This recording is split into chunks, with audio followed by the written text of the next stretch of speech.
tell you when you can expect a coronavirus vaccine to arrive in the 4 states.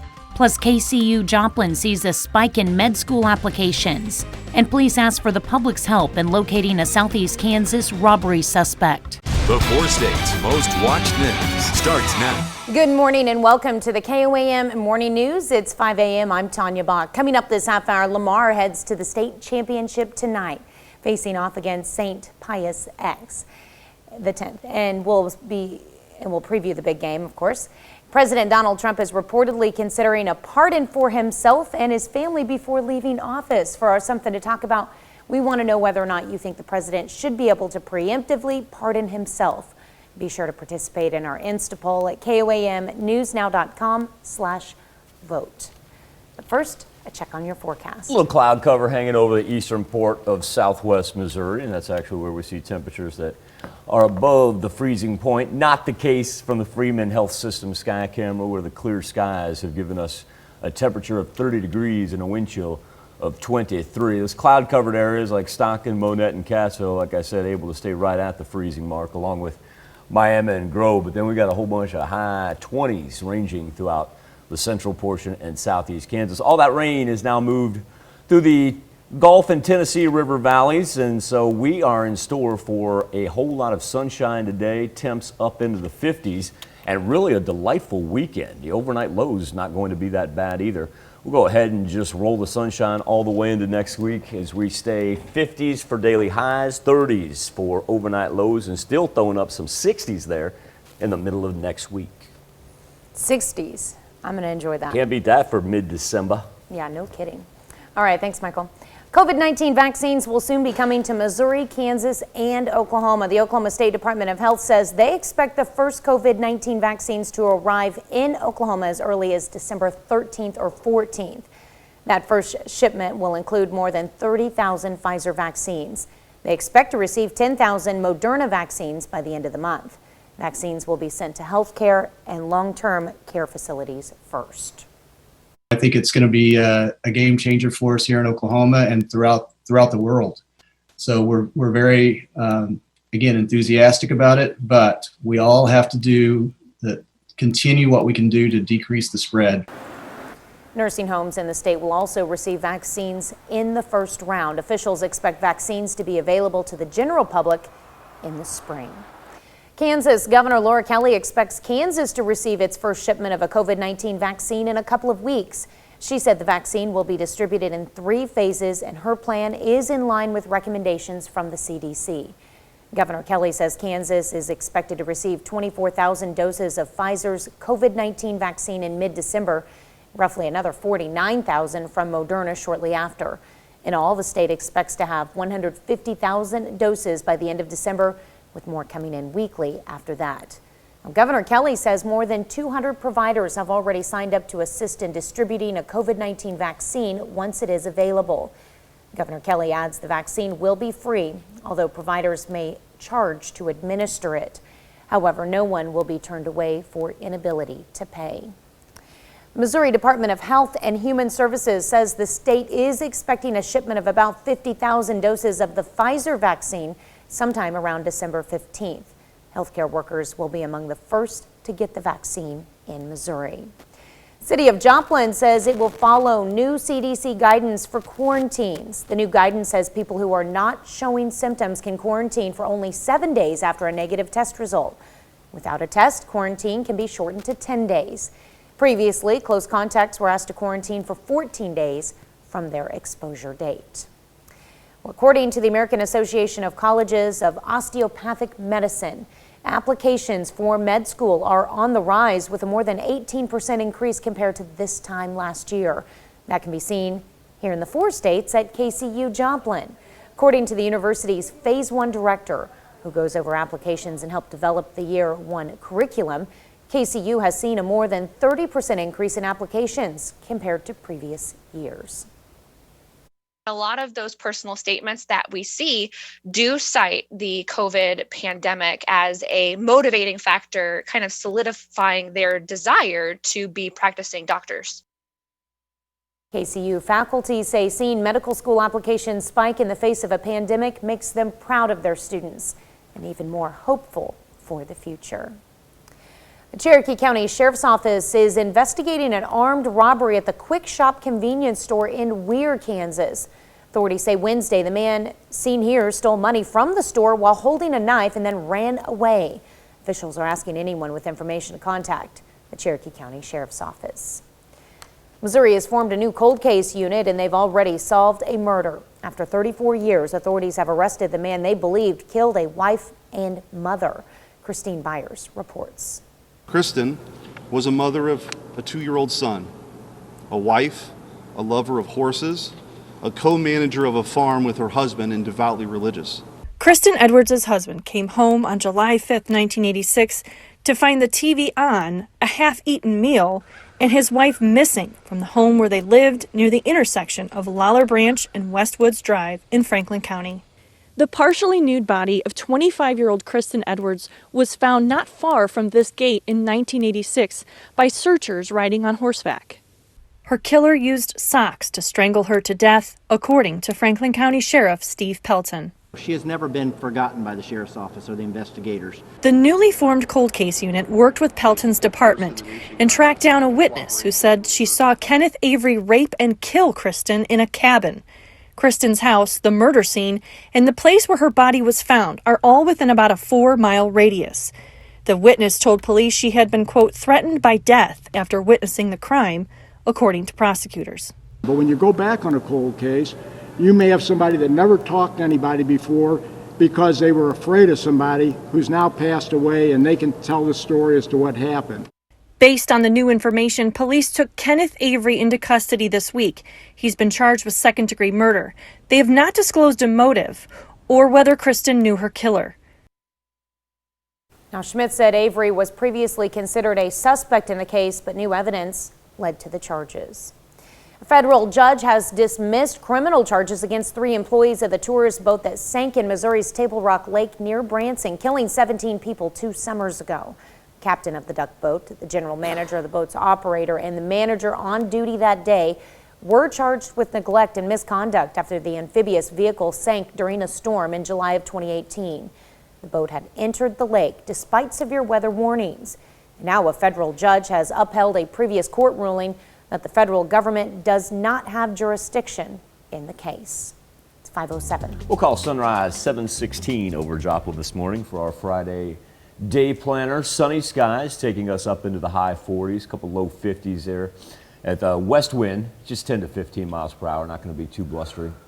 Future track, one thing to point out for Saturday morning, probably going to see some patchy fog, and with those temperatures down close to freezing, if you have to be on the road early Saturday, watch out for some slick spots that very well could develop on bridges and overpasses. But still a nice looking weekend as we're up into the 50s on Saturday and Sunday, and just kind of ride those with a whole bunch of sunshine in the next week.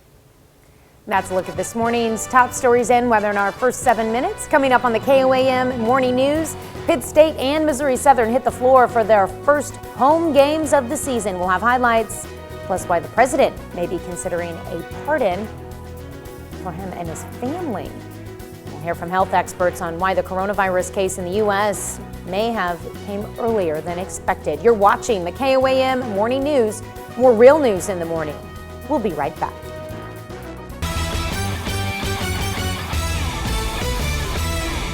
Pittsburgh State and Missouri Southern both on the floor last night for their first games at home. For the Gorillas, welcoming in Rogers State. It's the home opener at John Lance Arena. We'll start on the women's side, where the Gorillas come in 1-2, trying to get back to 500. Down 10 points early. Kaylee DeMitz gets the 3 to go down. Pitt State within 5 points after the first quarter and keep chipping away in the second. It's the former Girard Trojan, Sidney Crane. Tough shot rolls home. The former Lebec County Grizzly, Tristan Gegg. Team high 24 for Gegg. Carter product, Maya Williams. Short jumper gives Gorillas their first lead. And so we go into halftime actually tied. Third quarter stays tight. Ashton McCory, 3 from the top of the key. Still tied going into the fourth. And Williams, corner 3. She had 13 points and 5 rebounds. The Gorillas grab a quick lead, but they cannot hold on as Rogers State comes back and wins it 80-76. You can't let other teams score 80 regardless of who it is and what the person is. That's just the whole problem. Is they've scored 80 against Western and 60, so we knew they were capable.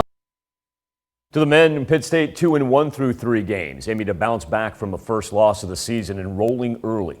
As we'll pick up action with R.J. Forney. I got to buy time now. It's okay. I can buy time when R.J. Forney's shooting. Boom! Corner 3. Check out the scoop here from Ike Moore. Woo-hoo! Pretty looking shot. Then Martin Boats with the hot hand. He hits from the corner as well. This time, Boats trailing the play. Pull up, bury it. Pitt State up 12 halfway through the first half. Rogers State would tighten the lead. Ryan Pippins with a strong move says, nah, we're just going to keep that lead. Gorillas up by 8 at the break. Now this one would go to overtime. Rogers State would come back and win this thing 87-80.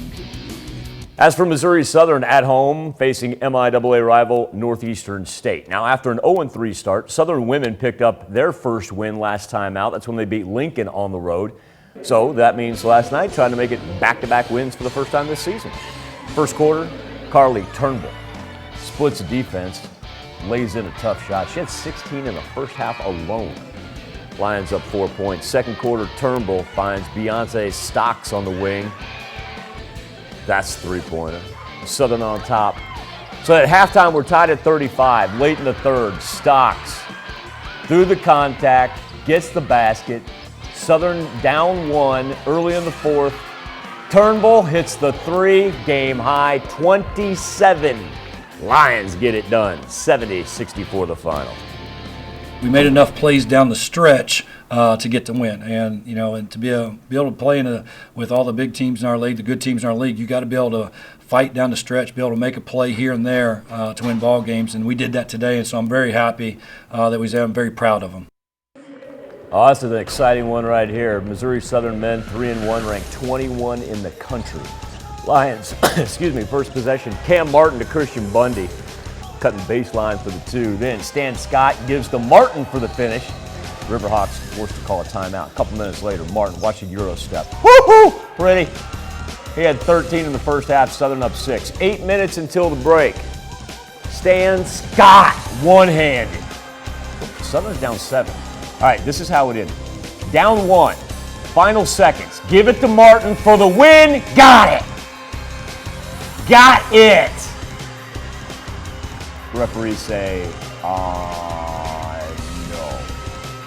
Didn't get the shot off in time. A heartbreaker as Northeastern State wins it 90-89.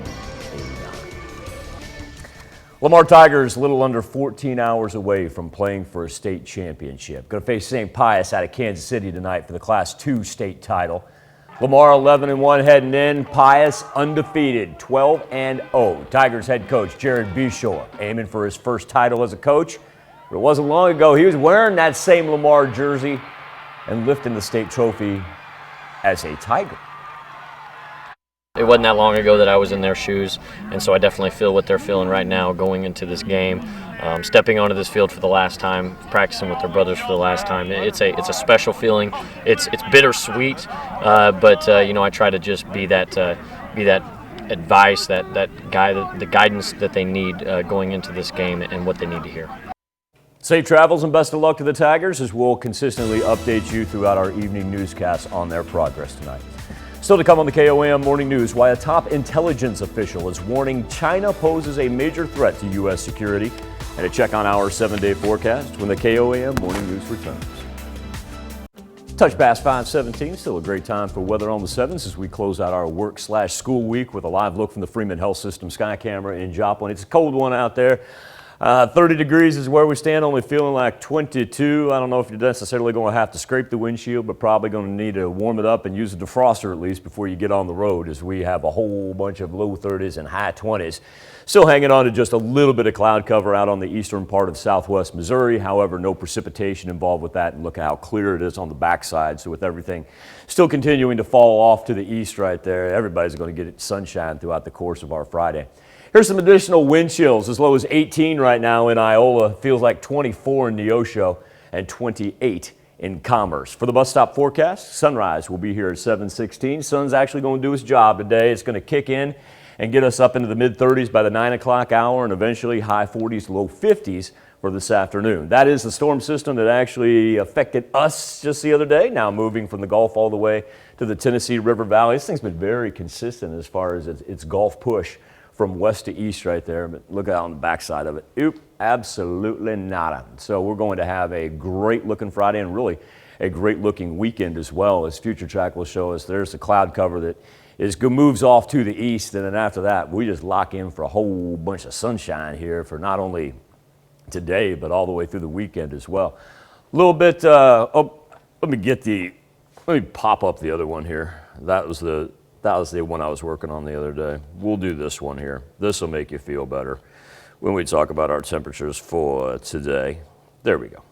All right, so 50s for today. Look, we're even going to throw up some 60s there by the time we get into next week. So we're really in store for a good looking week of December. Can't complain about that. All right, time now to turn our attention to the KOAM News Now Facebook page. We expect a flurry of pardons before President Trump leaves office. And sources say the White House counsel's office has been running meetings since the election to determine who might receive a get-out-of-jail-free card, if you will. Typical process at the end of a presidency, but President Trump could be taking this a step further, as sources say he's considering preemptive pardons for his family and associates. President Trump's son-in-law, Jared Kushner, also wants a pardon for his father. Kushner's father is in prison for tax evasion. Our question to you on the Insta poll and our Facebook page: should the president be able to preemptively pardon himself? Let us know why or why not, and take part in going to KOAMnewsnow.com/vote. Health Watch next. Topping Health Watch this morning, the first known case of COVID-19 in the U.S. was reported in late January, but a new study suggests the coronavirus could have been circulating around the country earlier than first thought. Mandy Gaither has more. When did COVID-19 first come into the U.S.? It's a question being asked once again. On January 21st is when we had the first confirmed patient with COVID in this country. And even then, the sense was, did we really catch the very first patient? A new study published in the journal Clinical Infectious Diseases suggests that was not the first U.S. case. Scientists at the CDC analyzed almost 7,400 blood donations collected in 9 states by the American Red Cross from mid-December 2019 through mid-January 2020. Of the samples tested, more than 100 were found to have novel coronavirus reactive antibodies, including ones collected from California, Oregon, and Washington from December 13th through December 16th, 2019. Those antibodies may appear from past infections with the virus that causes COVID-19, leading the study's authors to believe there may have been COVID infections in the U.S. in mid-December of last year. This is a highly contagious virus that almost from the beginning, when it started to transmit among humans in China, it was spreading around the world. An outbreak anywhere is an outbreak everywhere. I think that's what this reminds us of. For today's Health Minute, I'm Mandy Gaither. According to the CDC, antibodies usually start developing within 1 to 3 weeks after COVID-19 infection. Doctors at Boston's Children's Hospital say there was a sharp drop in pediatric asthma visits to the ER during the COVID lockdown earlier this year. Researchers say this could mean COVID is not increasing asthma exacerbations and that social distancing measures are beneficial to asthma patients. There's a new coronavirus surveillance system. Developers from Northwestern University and the University of Florida say the app will be rolled out in 195 countries. It'll track not just where the virus is now, but where it's headed and how fast it will arrive. Well, if you have diabetes, gastric bypass surgery could help you achieve remission. New research from Oregon shows 57% of adults who underwent the surgery saw improved blood sugar levels in the long term. Gastric bypass surgery reduces the size of the stomach, causes hormonal changes, and can lower the amount of nutrients that are absorbed from food. And that's a look at some of today's top health stories. You're watching the KOAM Morning News. Chilly Friday morning. We've got wind chills right now as low as 18 in Iowa. Feels like 23 in Pittsburgh and 24 in Neosho. Eventually, though, we'll make it up into the high 40s, low 50s. Right on par for our average high this time of year. Little west wind picking up this afternoon, 10 to 15 miles per hour, and sunshine, and a delightful weekend ahead with 56 and 48. We'll tell you when you can expect a coronavirus vaccine to arrive in the 4 states. Plus, KCU Joplin sees a spike in med school applications. And police ask for the public's help in locating a Southeast Kansas robbery suspect. The 4 states' most watched news starts now. Good morning and welcome to the KOAM Morning News. It's 5:30. I'm Tanya Bach. Coming up this half hour, our Something to Talk About this morning is about presidential pardons. We're asking whether or not the president should be able to preemptively pardon himself before he leaves office. We also want to participate in this morning's Insta poll. Just visit KOAMnewsnow.com/vote. But first, a check on your forecast. Far cry from what we were looking at this same point in time yesterday. All we're hanging on to is just a little cloud cover and clearing out in the central and western portions of the 4 states. But I tell you what, it's a cold one out there, as temperatures range anywhere from the high 20s, even a mid-20 up there in Iola, with the wind chills only 18 to right at the freezing mark in Monette. So be prepared to either have to scrape the windshield or at least use the old defroster for the bus stop forecast. Sunrise 7:16. No worries for them, just keeping them warm as they'll have a little westerly breeze. But like I said, not going to anticipate anything popping up today. Going to be rather mundane headed into the weekend. That's not necessarily a bad thing, seeing as how we've already picked up, anywhere about 0.66 inches of precip in Joplin here past couple of days. So that's kind of nice to have that on the ground since we're going to be dry here for the next week or so. Sunshine today, highs in the high 40s, low 50s. Bye-bye cloud cover. Hello weekend. It's going to be pretty seasonable for the most part. A little bit warmer than what we'd anticipate Saturday. A little cooler on Sunday, but it evens out. And guess we are looking at overnight lows dropping back below freezing, Tanya, in between Sunday and Monday, and then Monday and Tuesday. All right. It sounds like pretty good temperatures we got ahead of us. Not Can't too bad it. for the middle of December. Nope, can't beat it, especially those 60s on the far right-hand side. All right, sounds good. Well, COVID-19 vaccines will soon be coming to Missouri, Kansas, and Oklahoma. The Oklahoma State Department of Health says they expect the first COVID-19 vaccines to arrive in Oklahoma as early as December 13th or 14th. That first shipment will include more than 30,000 Pfizer vaccines. They expect to receive 10,000 Moderna vaccines by the end of the month.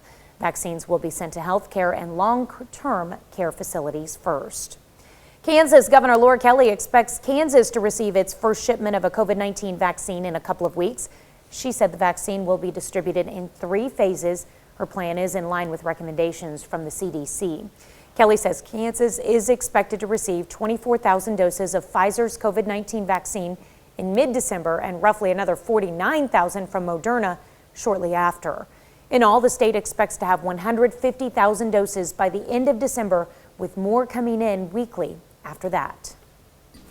Importantly, the vaccine will be made available based on principles of maximizing benefit, minimizing harm, and striving for equity, justice, and fairness.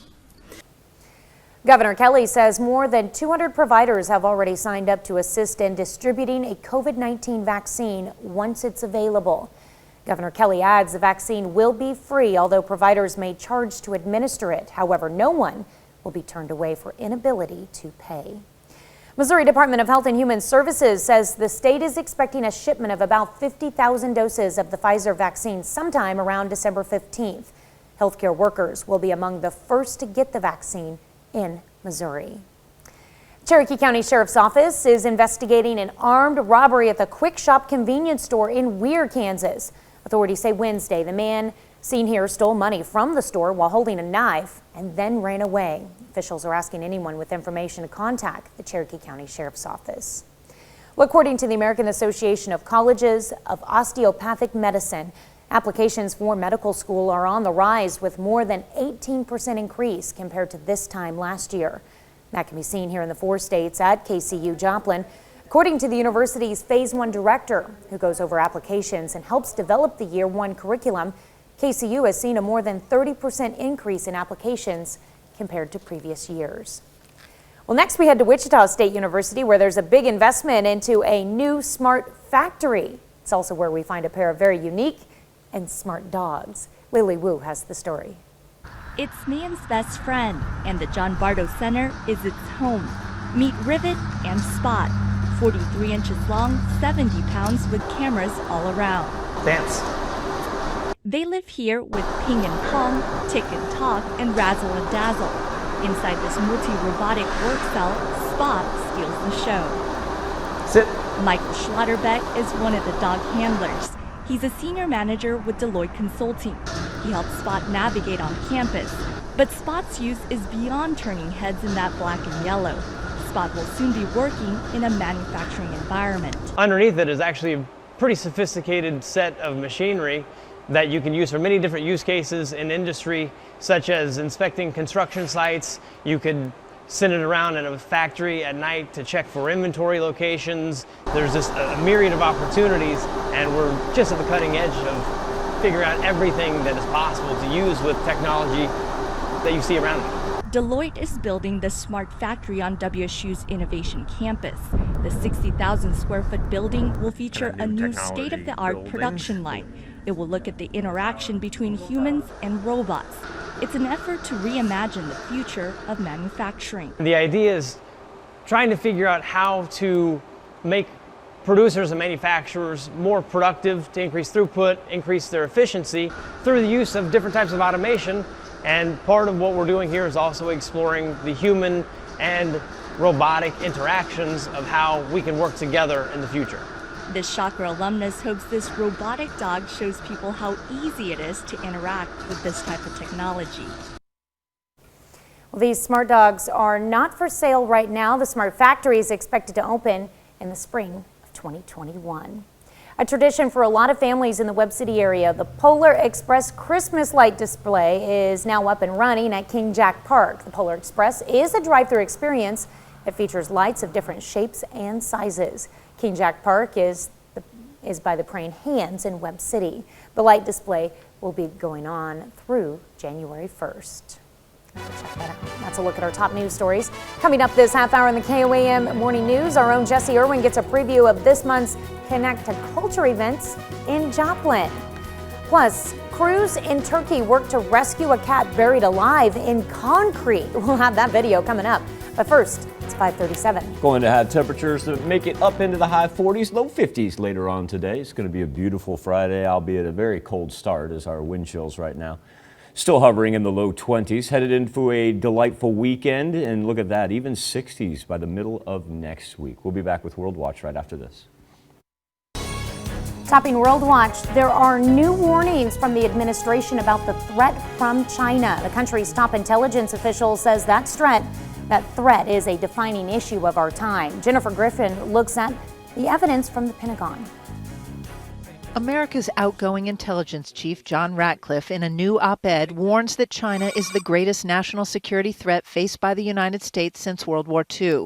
Quote, the intelligence is clear. Beijing intends to dominate the U.S. and the rest of the planet economically, militarily, and technologically.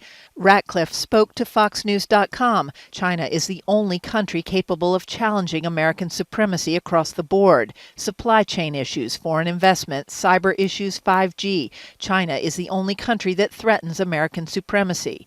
The chairman of the Joint Chiefs echoed that view as well. The longer-term, almost existential challenge is going to be China. It just is.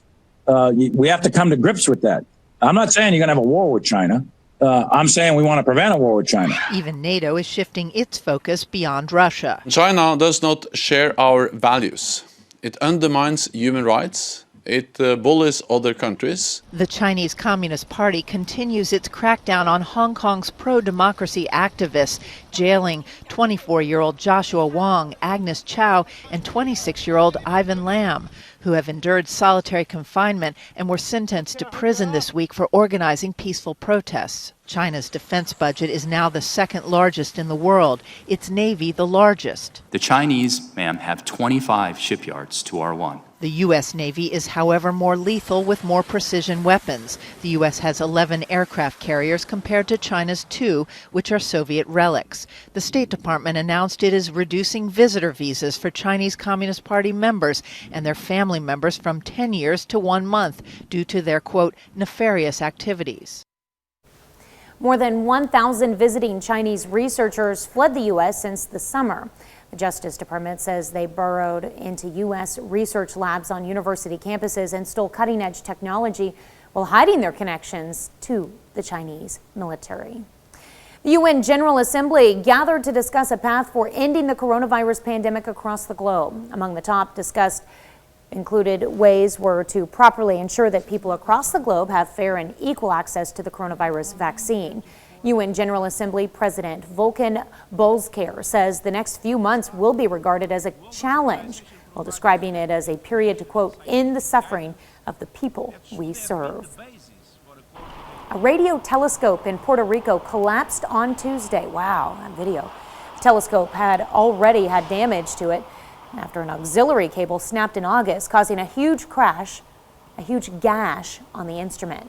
Telescope's 900-ton receiver platform and dome fell onto the northern portion of the vast reflector dish, which was more than 400 feet below. It was in operation for 57 years and has been used to track asteroids on a path to Earth and help determine if a planet is potentially habitable.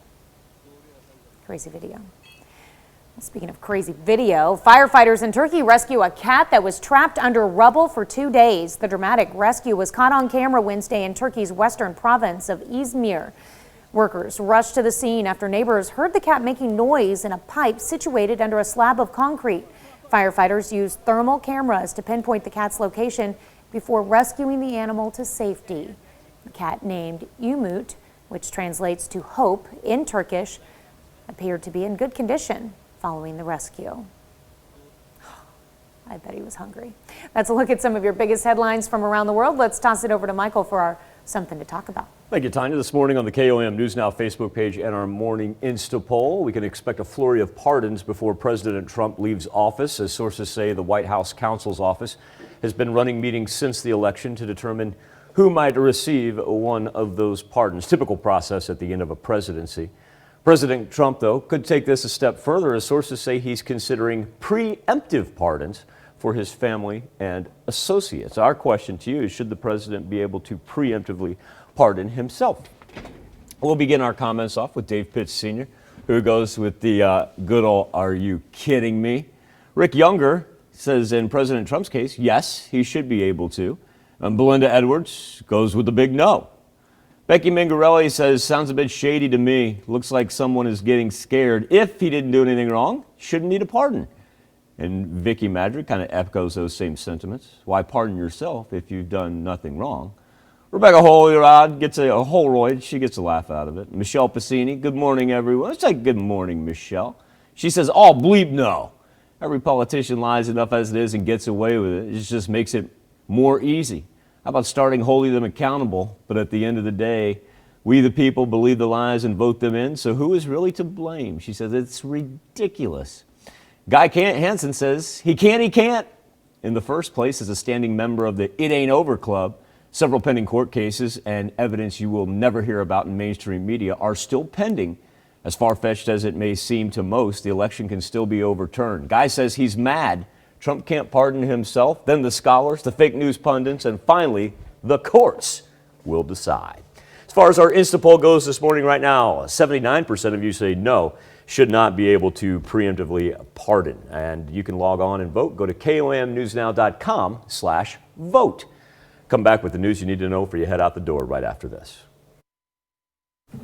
Here's a check of today's top headlines, the news you need to know before you head out the door. As COVID-19 cases and deaths skyrocket nationwide, FDA is set to consider emergency use of approval of Pfizer's vaccine next week. Registration cards will be used to keep track of people who are vaccinated. 3 former presidents, Barack Obama, George W. Bush, and Bill Clinton, say they are willing to get the shot in the arm in public. COVID-19 vaccines will soon be coming to Missouri, Kansas, and Oklahoma. The Oklahoma State Department of Health says they expect the first COVID-19 vaccines to arrive in Oklahoma as early as December 13th or 14th. Kansas also expects its first shipment of vaccines in a couple of weeks.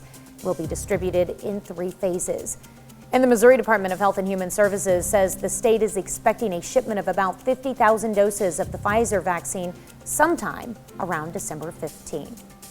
Cherokee County Sheriff's Office investigates an armed robbery at the Quick Shop convenience store in Weir, Kansas. Authorities say Wednesday, the man seen here stole money from the store while holding a knife and then ran away. Officials are asking anyone with information to contact the Cherokee County Sheriff's Office.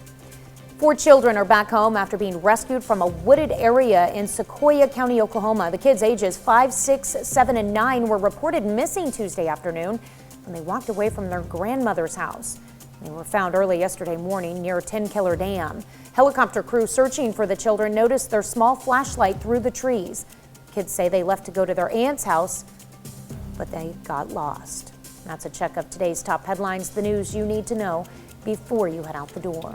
Our wind chills this morning, tell you what, bundle up. We've seen it as low as the teens, starting to rebound a little bit and get up into the low to mid 20s. Temperatures pretty much below freezing as well, but this afternoon is going to be right on par for where our average high would normally be as we climb up into the high 40s, low 50s with a whole bunch of sunshine. Even the cloud cover that we had on the eastern part, it's going to fall off, and it's just going to be big high pressure, big blue sky, not only for today, but all the way through Saturday as well. A little bit warmer, as a matter of fact, over the weekend than what we'll experience today. We'll go 56 on Saturday, and then a little bit cooler on Sunday down into the high 40s. Look at that right-hand side, though. By the middle of next week, we're throwing some 60s on the board, all the latest on the Skywatch weather app. As we do every month, we go through some of the different events, performances, exhibits, and classes that are happening in the Joplin area, and we are fortunate enough to be joined by our tour of all of those things happening, Miss Emily Frankowski with Connected Culture. Emily, thank you for being here. I asked you to wear a Santa hat because I had one, not realizing that not only did you not have one and you actually went and bought one for this occasion, but that mine looks ridiculous compared to yours. I'm like an elf who just joined the Santa fan club like last week. I don't know. I just, either way, I'm keeping it on. I'm all in on it. But I'm happy to have you here because I'm looking for places and opportunities to wear this hat around town. So I mean, what's going on? Can we start with some performances? Absolutely. There's a ton of performances going on. A lot of them, there's some online, some offline. This one is an in-person concert. It is Chris Duarte and Doug Ditchery, and it's a house concert at the Coda Concert House. If you haven't been there, it's really fun. It's basically someone took their living room and created a concert venue. This is Saturday, December 12th. That's really cool. And there's a suggested donation to the house to continue holding events like this, right? Yes, $40 is their suggested minimum donation, and it goes directly to the artists. Very cool. And I understand, Heartland Opera Theater is also they're doing their carols is it in your front yard? Can you explain how this works? Yeah, so I don't think Heartland Opera Theater has ever done this. It's kind of a new idea they came up with, but they're basically going to have a quartet of carolers that you can hire during, the specific days, specific times, and they will come hopefully anywhere within reason to sing carols in your front yard, maybe in front of your business, anything like that. If you talk to them, they can probably work it out with you. But the quartet can either sing for 10 minutes for $75 or 20 minutes for $100. And I think that if you're outside of a mileage radius, then you might have to add on a few dollars. So definitely fun. A great surprise for someone, I think. That's really cool. Okay, so we got those performances that can happen in your front yard, and then we've got events happening. What kind of events are happening? A lot of holiday-themed events, as one would imagine. The first one we've got to spotlight is the Holiday Tree Trail over at Mercy Park. This is going on throughout the month until January 1st, but basically businesses and organizations have paid to decorate trees that are in Mercy Park. But they've really outdone themselves. The trees look great. That's really cool. And then Local Color Art Gallery is also doing some holiday themed stuff as well, right? Yes, they're having an open house on the 11th of December, and they have 17 local artists that have their works inside for sale. So, and many of the artists will be there. So you'll get to meet them, see their art, and maybe buy some gifts for people. Very, very cool. All right. Well, hey, we are going to come back here with Emily in a little bit, and we're going to be checking out some of the exhibits and classes that are happening this holiday season. So, Emily, don't go anywhere. We will be back with more on the KOAM Morning News after this. Still a chilly one out there. Wind chills ranging from the low to mid 20s. Now, eventually, we're going to have a beautiful Friday in store. We just got to let the sun kind of kick in here. We'll call sunrise 7:16, and after that, we can get up into the high 40s, low 50s. So it's a nice end of the work week / school week for everybody. And then after the morning cloud cover out to the east ducks out, we're actually going to be able to warm up into the 50s on Saturday, consistent 50s. And then on Sunday, a little bit cooler. We'll drop down into the high 40s, around 48. Look at that Sunday, Monday, Tuesday overnight low, though, high 20. So be prepared to do a little window scraping then. We'll be right back. We'll tell you when you can expect a coronavirus vaccine to arrive in the 4 states. Plus, KCU Joplin sees a spike in med school applications. And police ask for the public's help in locating a Southeast Kansas robbery suspect. The 4 states' most watched news starts now. Good morning and welcome to the KOAM Morning News. It's 6 a.m. I'm Tanya Bach. Coming up this half hour, why Pfizer will only ship half the number of coronavirus vaccines it promised this month. And reports out of the White House indicate the president may pardon himself and his family before leaving office. For something to talk about, we want to know whether or not you think the president should be able to preemptively pardon himself. We also invite you to participate in our Insta poll at KOAMnewsnow.com/vote. But first, a check on your forecast. Little patchy fog. This is the cloud cover from the Skywatch Storm Tracker. It's not, no dense fog advisories, and it's really not hampering visibility too much. But, you know, you run into those low-lying areas, be prepared to slow down a little bit. Freeman Health System sky camera, 30 degrees, feeling like 23 right now as temperatures ranging pretty much below the 32-degree mark. I got a couple 32s and 33s up there, but majority high 20s. So keep them warm, tell them to bundle up. Sunrise at 7:16, no worries getting to school. No worries when you pick them up either, as all the precipitation has now moved through the Tennessee River Valley, making its way toward the Atlantic coast. So for our weather trend today, we'll go sunny skies and highs in the low 50s.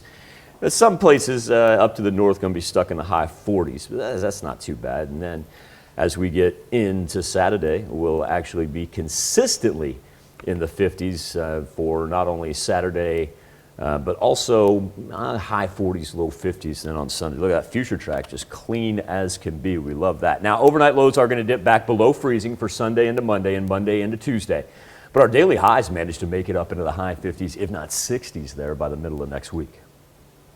All right. It's going to be decent temperatures. I mean, can't complain. You can't beat it for early to mid-December right there.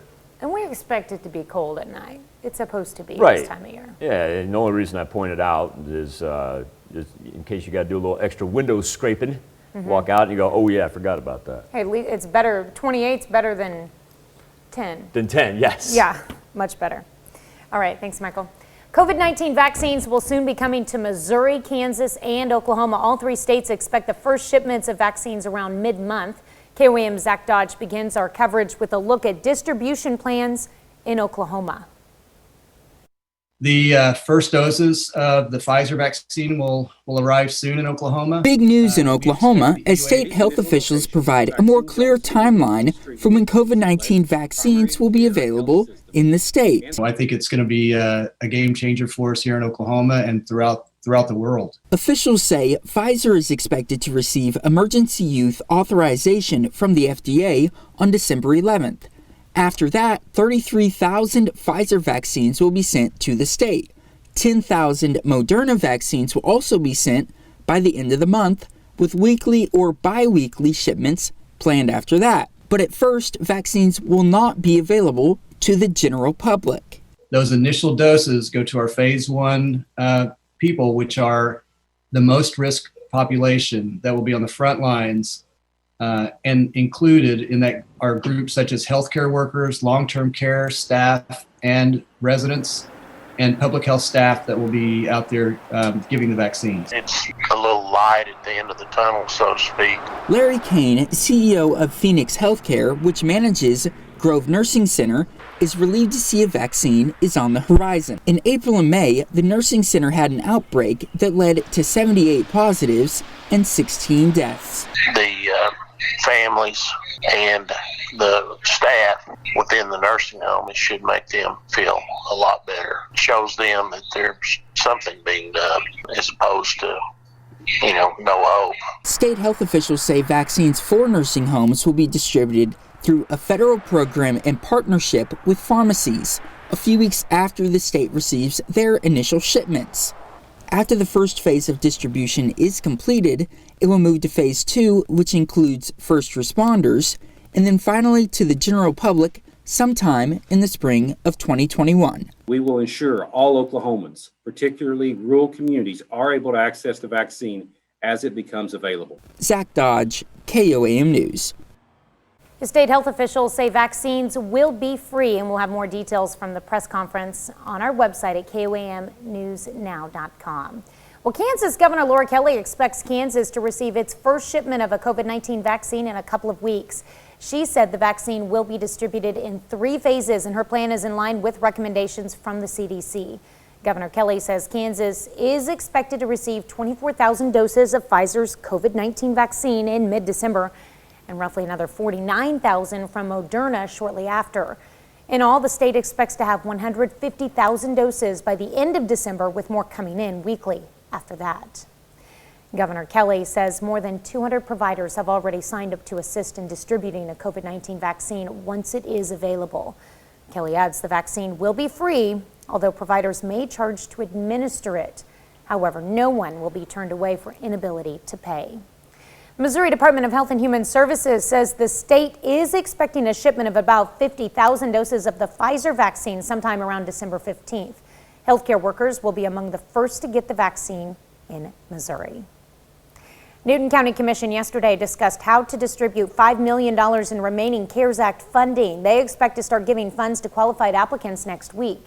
One sticking point, a rule change dealing with money for first responders. County officials are still working on interpreting that change. Any money that's not spent will go back to the state. According to the American Association of Colleges of Osteopathic Medicine, applications for medical school are on the rise, with a more than 18% increase compared to this time last year.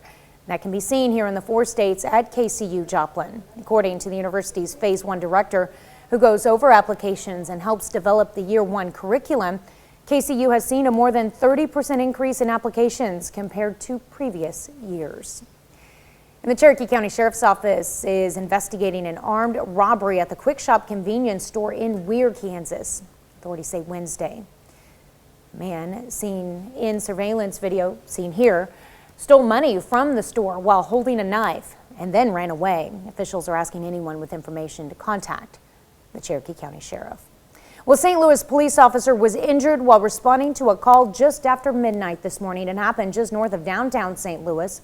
Officers were responding to a disturbance call when they saw a muzzle flash from a gunfire. Police Chief John Hayden says one of the officers was hit in the neck. The officer is the 10th officer shot in St. Louis since June. He called this incident especially troubling because the officers hadn't even made contact with the suspect. Well, 4 children are back home after being rescued from a wooded area in Sequoyah County, Oklahoma. The kids, ages 5, 6, 7, and 9, were reported missing Tuesday afternoon when they walked away from their grandmother's house. And they were found early yesterday morning near 10 Killer Dam. Helicopter crew searching for the children noticed their small flashlight through the trees. The youngest kids were clutching their little dog, Buttercup, for warmth. It's a miracle the little kid had the flashlight on him in the first place, but it ended up possibly saving their lives. They're angels in my eyes. I mean, I don't know what I'd done if they didn't find my babies. Kids say they had left to go to their aunt's house. They then got lost. Community members are giving them new shoes and coats to replace what they lost in the woods. Happy ending to that story. All's well that ends well right there. Fresh air forecast, going to have plenty of sunshine today.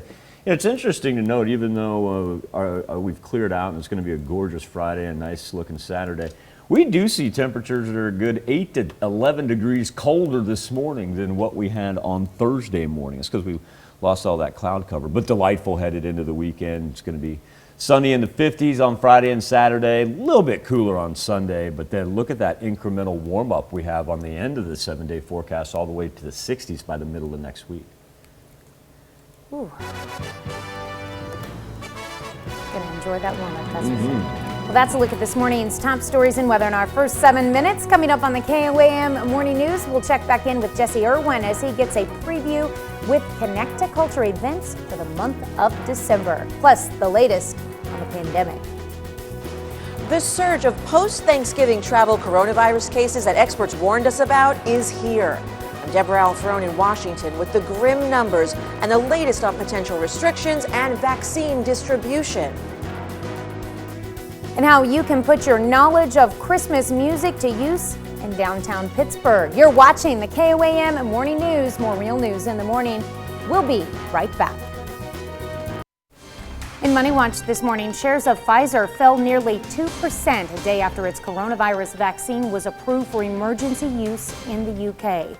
Slide came after the drug maker said it would ship only half the doses it promised this month. Spokeswoman told the Wall Street Journal setting up the raw material supply chain took longer than expected. Pfizer is still aiming to produce over 1 billion doses in 2021. The vaccine is on track to be approved in the U.S. as soon as next week. Southwest Airlines is warning nearly 7,000 employees of possible layoffs. They would be the first in its nearly 50-year history. Southwest has been trying to convince unionized workers to accept pay cuts in the face of a $1 billion budget shortfall caused by reduced travel demand.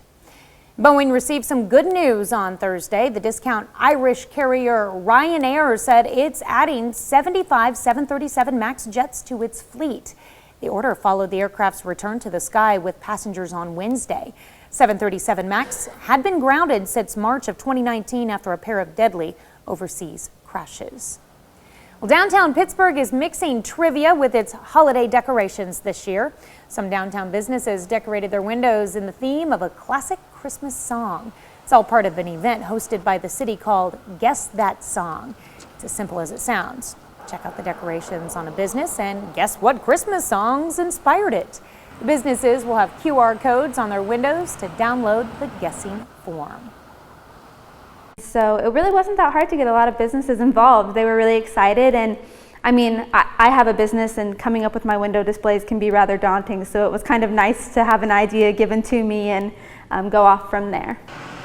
On January 4th, a winner will be drawn from among the people who submit guesses. The winner will get $100 in chamber bucks.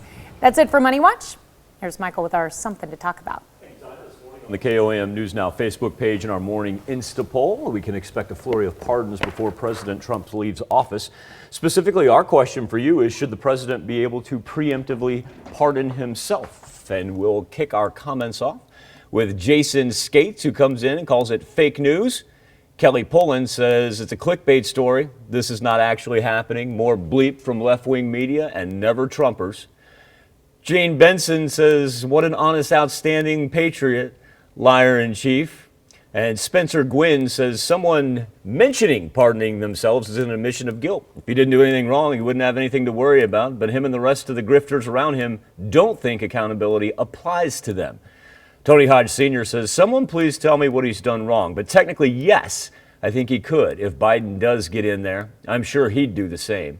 Glenn Ritchie says, no. Everyone, including the president, needs to be held accountable for their actions. As far as our Insta poll goes this morning, right now, 84% of you saying no, president should not be able to preemptively pardon himself. Poll still open. Go to KOAMnewsnow.com/vote. Be right back after this. As we roll past 6:17 on this Friday morning, we take a look from the Freeman Health System sky camera. A little frost there on the ground at campus. You can see a little bit illuminated on the wider shot. Only 30 degrees with a wind chill right now. of 23. It's a frigid one out there. 32 in Neosho, 28 in Parsons, and 28 as well in Fort Scott. Now, with the cloud cover beginning to dip off to the east, going to be dry headed into the weekend. But of course, when we lose the cloud cover, feels like 18 right now in Iowa, 24 in Pittsburgh, and even 22 in Commerce. Sunshine, though, when it kicks in right after 7:16, get us up into the mid-30s by about the 9 o'clock hour. No worries for the kids on the way to school. Just got to keep them warm. And when time you go pick them up or they're walking home, we'll be up into the high 40s, low 50s, so no worries there either. That system that we had the other day, it's been pretty consistent, well organized, stayed together, managed to push it along the coast into the Tennessee River Valley, headed toward the mid-Atlantic right there. Big high pressure on the backside. You can tell the cooler temperatures right there on the color contour, but certainly no worries for the next several days. Almost too dry out west where they have fire weather concerns, but we're still going to be able to make it up into the low 50s today. And then on the 7-day forecast, how about we roll mid-50s on Saturday with sunshine. A little bit cooler there on Sunday, but not too bad. But here's the great part. After some overnight lows below freezing there for Sunday and Monday, how about 60s by the time we get in the middle of next week? Time now to check back in with Jesse Irwin. Well, this morning we are talking about all the different events, classes, exhibits, performances, you name it, they're happening in the Joplin area. And of course, we can't do that without Amelie Frankowski, my favorite artist. How are you, Emily? I'm great. How are you? I'm good. So you and I are both wearing these hats. I realized I have a scarf here. Oh man. So I'm going to step my game up. Oh my gosh. Wow. Well, I wore the same shirt, so I feel like I'm kind of going. Yeah, no, you look very normally dressed. I look like I'm in like a fourth grade play. Yeah. So what kind of exhibits are happening? You know, Post Art Library has something coming up this holiday season. Yes, Post Art Library has a very unique offering, and it's starting December 5th. Basically, this exhibit is called Tea, and it's a display of tea and tea-related items. And so teacups, teapots, tea-related items from local collectors that they're having in the display cases at the Joplin Public Library. For those that don't know, Post Art Library is located inside the library. Cool. And then are there any classes that are happening this December? I know with especially not being able to be outside, it makes it even harder, but people persevere, they adapt. Yes, there's definitely some take-home options, which would be wonderful, you know, Create and Sip Studios, as well as Firehouse Pottery, some in-person classes, Local Color and Spiva. But this one that I pulled out is an ornament and glass painting class at Create and Sip Studios, December 18th. And basically it's $29, and you can either paint a glass ornament or even just a wine glass that is holiday themed. So just a lot of fun to have an actual in-person experience. Just wear your mask. They'll be doing social distancing. We are going to have all that information on our KOAM News Now. We'll have it on our Facebook page, but we'll have it on our website at koamnewsnow.com. Go to our morning show page. And of course, you can always go to connecttoculture.org for any of your cultural needs. So Emily, thank you again. We really appreciate your time. Anytime. Thanks, Jesse. We'll be right back on the KOAM Morning News right after this. Topping Health Watch this morning, there have been more than 14 million confirmed coronavirus cases in the U.S. and over 276,000 COVID-19 deaths. President-elect Joe Biden says on Inauguration Day he will ask all Americans to wear masks for 100 days with a goal of slowing the virus's spread. Deborah Alfarone reports from Washington.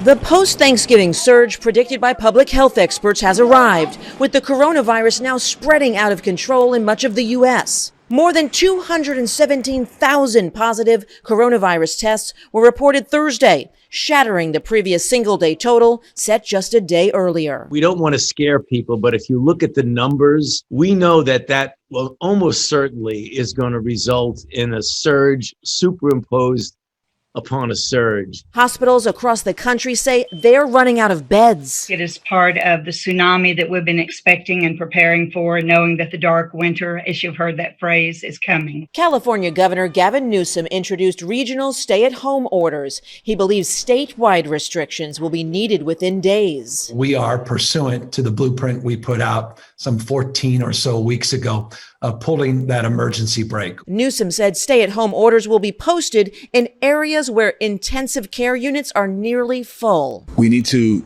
be serious about this virus.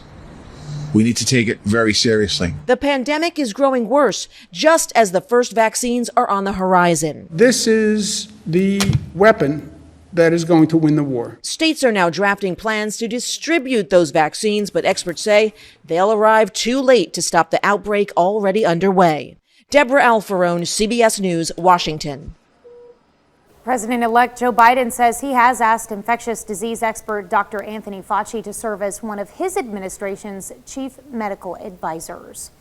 3 former presidents are encouraging the public to trust in the COVID-19 vaccine. Former presidents Barack Obama, Bill Clinton, and George W. Bush say they would be willing to get the coronavirus vaccine on camera to promote confidence in the vaccine's safety. The presidents hope to set an example to the American people, urging them to vaccinate. Is one of your older loved ones having trouble keeping up with key payments? A new study says this problem may be related to dementia. Researchers at Johns Hopkins University found adults with dementia or Alzheimer's disease missed credit cards or loan payments up to 6 years before a formal diagnosis. The study looked at more than 80,000 Medicare patients living alone and discovered many poor financial decisions were made due to the degenerative aging diseases, often leading to a negative credit score. Those with less formal education miss payments for longer periods than those with formal education. That's a look at some of today's top health stories. You're watching the KOAM Morning News. It's a cold one outside, wind chills as low as 19 in Iola, but eventually we're going to be able to make it up into the high 40s, low 50s, plenty of sunshine as we head into a gorgeous weekend. Back right after this.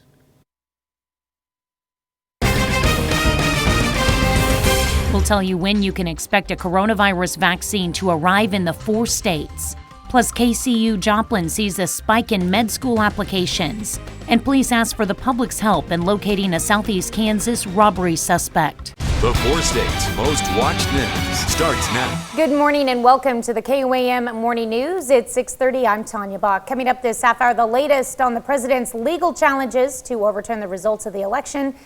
Something to talk about on the KOAM News Now page. We're asking if you think President Donald Trump should be able to preemptively pardon himself. We also invite you to participate in our Insta poll at KOAMnewsnow.com/vote. But first, a check on your forecast. We're getting there, beginning to lighten up a little bit outside of Television City as the cloud cover that hangs on to the eastern part of southwest Missouri begins to fade away. Freeman Health System sky camera, clear and cold. 30 degrees is the current temperature, with wind chills ranging anywhere from about 19 to 26, 27. The temperatures pretty consistent, right at, if not below, the freezing mark. So be prepared to use the defroster today. Sunrise here at 7:16, and the west breeze just 5 to 10 miles per hour as that system didn't remain organized, pushed along the Gulf Coast up toward the Tennessee River Valley and heads toward the Mid-Atlantic. Our weather trend says dry and sunny all the way up into the high 40s, low 50s here later on today. And by the time we get into the weekend, well, Saturday is going to be a little bit warmer. We'll see consistent 50s up there for Saturday afternoon. Now on Sunday, drop back into the high 40s, still not too bad. And we stay on the dry side and warm up into the 60s by the middle of next week. That's right. It's going to be pretty decent out there. Yeah, no, can't complain. No complaints right now. No complaints. All right, thanks, Michael. Well, COVID-19 vaccines will soon be coming to Missouri, Kansas, and Oklahoma. The Oklahoma State Department of Health says they expect the first COVID-19 vaccines to arrive in Oklahoma as early as December 13th or 14th. That first shipment will include more than 30,000 Pfizer vaccines, and they expect to receive 10,000 Moderna vaccines by the end of the month. Vaccines will be sent to health care and long-term care facilities first. Kansas Governor Laura Kelly expects Kansas to receive its first shipment of a COVID-19 vaccine in a couple of weeks. She said the vaccine will be distributed in 3 phases, and her plan is in line with recommendations from the CDC. Kelly says Kansas is expected to receive 24,000 doses of Pfizer's COVID-19 vaccine in mid-December, roughly another 49,000 from Moderna shortly after. In all, the state expects to have 150,000 doses by the end of December, with more coming in weekly after that. Now, Governor Kelly says more than 200 providers have already signed up to assist in distributing a COVID-19 vaccine once it's available. Governor Kelly adds the vaccine will be free, although providers may charge to administer it. However, no one will be turned away for inability to pay. Missouri Department of Health and Human Services says the state is expecting a shipment of about 50,000 doses of the Pfizer vaccine sometime around December 15th. Healthcare workers will be among the first to get the vaccine in Missouri. Local hospitals released the number of patients with COVID-19. At Freeman Hospital in Joplin, there are 50 COVID-19 patients. That's an increase from 41 on November 25th.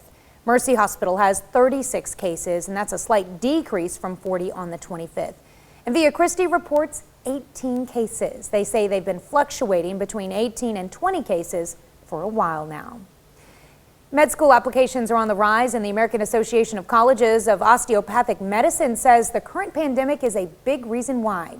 KOAM's Mike Mahoney spoke to a staff member and student at KCU to find out if applications are up in our area. The American Association of Colleges of Osteopathic Medicine says med school applications are up 18% compared to this time last year. But that's nothing compared to Kansas City University, where applications are up more than 35%. A lot of those personal statements that we see do cite the COVID pandemic as a motivating factor, kind of solidifying their desire to be practicing doctors. KCU faculty says that many of their students have been passionate about medicine long before the pandemic hit, but what they've seen of the virus has made them even more determined to make the grade. A lot of our students in their gap year prior to matriculating to medical school do work in the healthcare capacity. A lot of them as medical scribes, CNAs, EMTs. So they're already seeing the implications of being a medical professional in the midst of a pandemic. First year KCU student Emma Bowman says for many of her fellow students, the coronavirus has made things personal. A lot of my fellow students have had parents or siblings or good friends pass away, and so it's really scary, and I think that just pushes us even a little bit more to want to find a cure or at least a treatment or something better to prevent it. And while a vaccine may do more to stop the coronavirus than students who are still in med school, that doesn't mean this experience isn't preparing them for future outbreaks. Being able to possibly contribute to alleviating some of that loss and death in the country is exciting to know that that's something I can do one day, at least maybe not with this pandemic, but maybe one down the line. I'm Mike Mahoney for KOAM News. KCU faculty also tells KOAM seeing medical school applications spike in the face of a pandemic makes them proud of their students, even more hopeful for the future. Cherokee County Sheriff's Office investigates an armed robbery at the Quick Shop convenience store in Weir, Kansas. Authorities say Wednesday the man seen here stole money from the store while holding a knife and then ran away. Officials are asking anyone with information to contact the Cherokee County Sheriff's Office. Missouri Highway Patrol says 2 people dead following a single car crash in Lawrence County. Highway Patrol says 38-year-old Kimberly Paul and 54-year-old James Costanza were traveling south on Business 60, 1 mile north of US 60 in Verona when their car went off the road and hit a tree. They both died at the scene. That's a look at our top news stories coming up this half hour on the KOAM Morning News. Post-election legal battle continues. The clock is ticking for the Trump campaign's legal team. I'm Lauren Blanchard in Washington, Plus, who Republican lawmakers on Capitol Hill say they want to hear from, coming up. Plus, should the president be able to preemptively pardon himself? We let you weigh in for our Something to Talk About, but first, it's 6:37. A little patchy fog on a Friday morning. Not too bad, not hampering travel at all. Highs today in the high 40s, low 50s. A lot of sunshine and a little west breeze. We'll see it pick up, gust about 18, 20 miles per hour this afternoon. Overnight, dropping down around freezing. We can anticipate more fog Saturday morning as well. But after the fog burns off on the weekend, it's going to be gorgeous. Whole lot of sunshine. Little cool Sunday night and Monday night. But then on the 7-day forecast, we're going to work up into the 50s, if not 60s, by the middle of next week. Of course, you can always find the latest on the Skywatch weather app. Topping Nation Watch this morning, President Trump and his legal team make another push in a key state to overturn the results of the 2020 election in Nevada. His allies on Capitol Hill are also voicing their criticisms of Attorney General Bill Barr. Lauren Blanchard reports from Washington. We make sure that elections are decided by the people who vote in them and not by outside actors trying to influence the results. In Nevada, President Trump's team appeared in court to say that state's certification for President-elect Joe Biden should be overturned. The judge in the case has not made a ruling yet. In Wisconsin, their Supreme Court declined to hear the Trump legal team's case to overturn their results. And in Pennsylvania, Republican lawmakers have sent an emergency filing to the United States Supreme Court to stop any further certification of results, although the high court may not take up the case. This all comes the same week Attorney General Bill Barr says he has not yet found widespread voter fraud despite the president's claims. Well, he hasn't done anything, so he hasn't looked. On Thursday, President Trump was asked if he still had confidence in his attorney general. Ask me that in a number of weeks from now. They should be looking at all of this fraud. Meanwhile, on Capitol Hill, the president's allies say they want to hear from Attorney General Barr. Well, if the DOJ is investigating, they certainly have not let it out. We hear about things, but nothing is produced. There's no finished product. Members of the House Freedom Caucus say they want Barr to turn over his findings. The Department of Justice is obligated. Attorney General Barr is obligated to ensure a trustworthy electoral process. We must collect all those facts, all the evidence, and leave no stone unturned. Well, since the election, the Trump campaign and the Republican National Committee say they have raised $207.5 million. That's a look at today's top national stories. Let's check back in with Michael for our Morning Talker. Thank you, Tanya. On the KOAM News Now Facebook page and Morning Insta poll, we can expect a flurry of pardons before President Trump leaves office.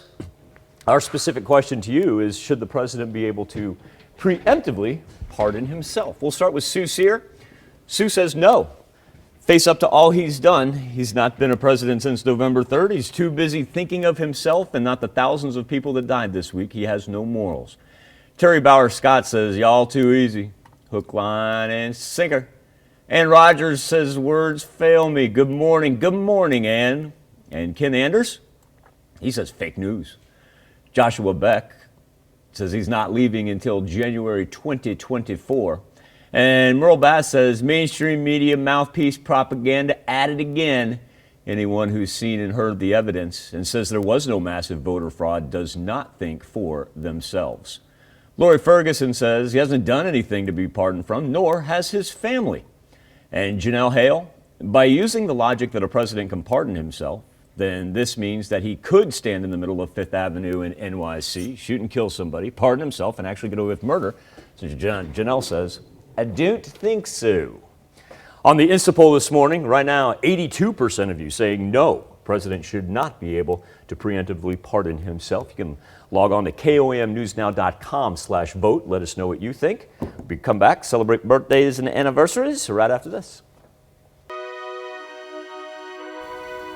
We take this time to honor today's four-state hero, Sergeant First Class Larry Schultz, who served in the United States Army from 1971 to 1991. He fought in the Gulf War, his hometown, Columbus, Kansas. We are proud to salute Larry Schultz, our four-state hero.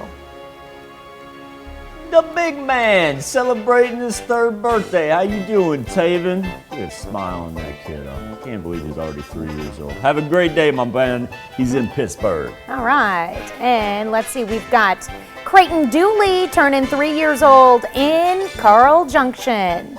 Nicole Tolbert, she's celebrating number 4. A happy birthday to Nicole in Baxter Springs. Callie High turning 7 years old this year. Callie celebrating in Loma Linda, Missouri. Out in Miami, we've got Emily Johnson. She's great. That's a cool picture right there. Happy 8th birthday to Miss Emily in Miami. All right, and we've got Hunter Johnson turning 12 years old this year. Happy birthday to Hunter in Bronson, Kansas. M squared, Mary Malone. She is celebrating her 12th birthday. A little Fort Scott Tiger Pride there. One of the Malones there. Adam Reel, welcome to the teenage years, Adam, celebrating in Parsons. Coming up this weekend, Lainey Ann Jones. She's going to turn 15 years old. Lainey Ann, have a great day. She's in Chanute. All right. turning 28 this year, Coulter Krumsick. Happy birthday. And Christy Dillinger, she's getting ready to celebrate her 38th birthday. Have a marvelous weekend, Christy in St. Paul. All right. In Frontenac, turning 51 this year. It's time to celebrate for Mandy Miranda. Looking great there, Mandy. And Marilyn Stevens, a happy 63rd birthday. Miss Marilyn is in Franklin. Ellie Monty celebrating a birthday in Parsons. Happy birthday, Miss Ellie. Carol Frobish, she has a birthday as well. Happy birthday to Carol in Joplin. And Mr. Bob Beasley. Who that is? Bob is celebrating in Pittsburgh. Happy birthday, Bob. We gotta see what home renovation project he's working on.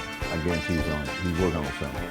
That is Wilma Westhoff. And Wilma, from all of us here, a happy birthday in Chanute. All right, happy birthday, Wilma.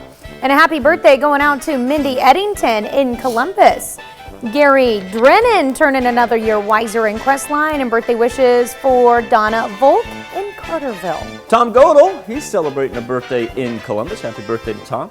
Terry Johnson, a happy birthday in the NAC, and Marcia Bradney celebrating in Columbus. Happy birthday, Marcia.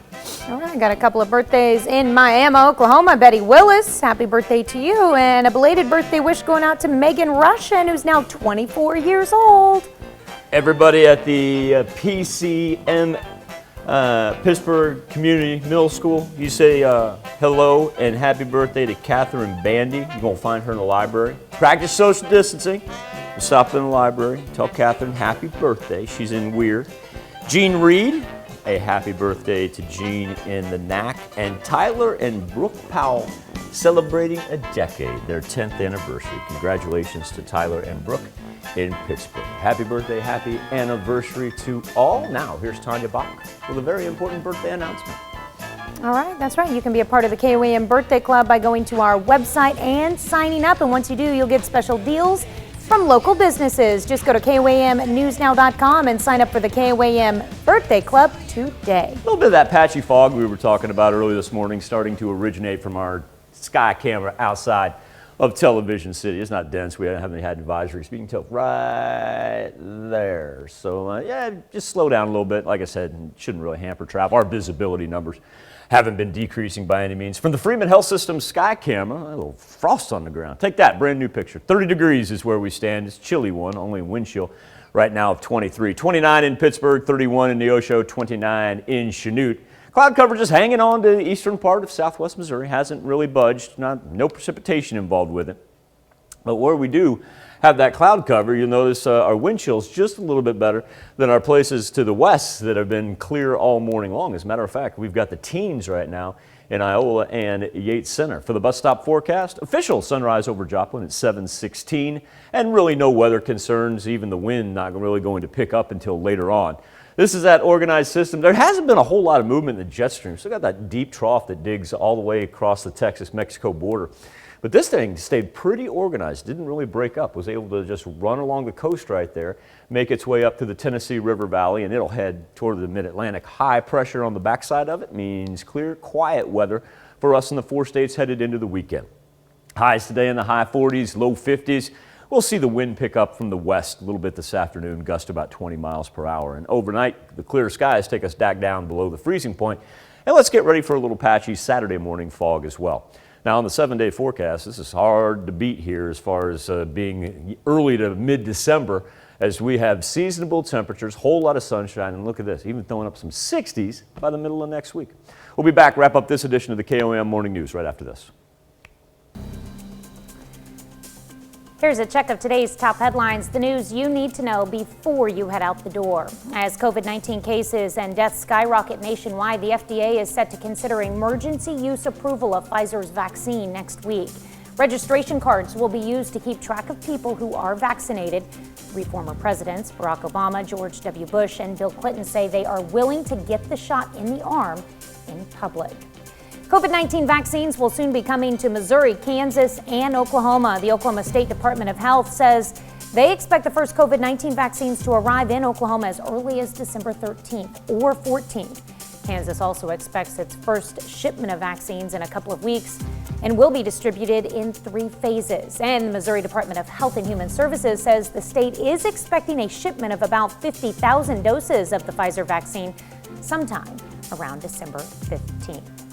Cherokee County Sheriff's Office investigates an armed robbery at the Quick Shop convenience store in Weir, Kansas. Authorities say Wednesday the man seen here stole money from the store while holding a knife and then ran away. Officials are asking anyone with information to contact the Cherokee County Sheriff's Office.